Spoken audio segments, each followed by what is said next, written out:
வணக்கம். சற்று முன் கிடைக்கப்பெற்ற மிக முக்கியமான செய்தி ஒன்று வெளியாகி உள்ளது. ஸ்டாலின் தலையில் விழுந்த மிகப்பெரிய ஒரு இடி. நண்பர்களே, இந்த வீடியோவிற்கு ஒரே ஒரு லைக் மட்டும் சப்ஸ்கிரைப் பண்ணிருங்க. அதாவது 2026 சட்டசபை தேர்தல் நடைபெறுவதற்கு இன்னும் 20 நாட்கள் மட்டும்தான் உள்ளது.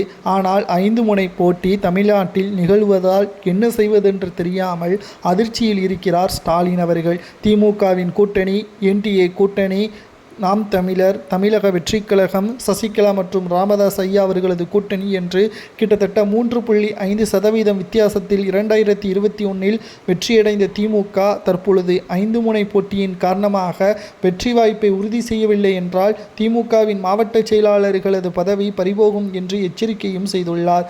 ஆனால் இங்கு பிரச்சனை என்ன தெரியுமா? மற்ற கட்சிகளிடம் கிடையாது, திமுகவிடம்தான். காங்கிரசின் வேட்பாளருக்கு ஆதரவாக திமுக உடன்பிறப்புகள் வேலை செய்ய மாட்டார்கள். அதே மாதிரி திமுகவின் வேட்பாளருக்கு ஆதரவாக காங்கிரசின் தொண்டர்கள் வேலை செய்ய மாட்டார்கள் என்ற மிகப்பெரிய ஒரு கருத்து மோதல்கள் திமுகவின் கூட்டணியில் நிலவி வருகிறது.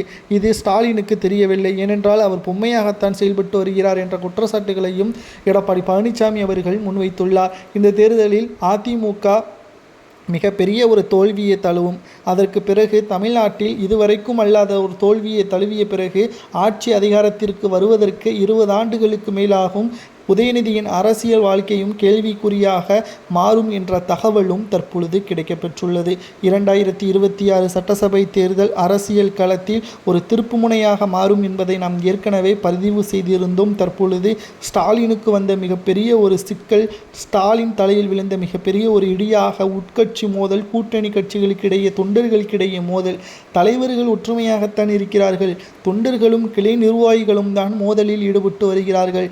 திமுகவின் வேட்பாளருக்கு இங்கு தகுதியே கிடையாது என்று காங்கிரஸ் கூற, காங்கிரசின் வேட்பாளருக்கு இந்த தொகுதியில் போட்டியிடுவதற்கு தகுதியே கிடையாது என்று திமுக கூற, இப்படியே போட்டிக்கு மேல் போட்டியாக கடுமையான விமர்சனங்களும் முன்வைக்கப்பட்டு வருகிறது.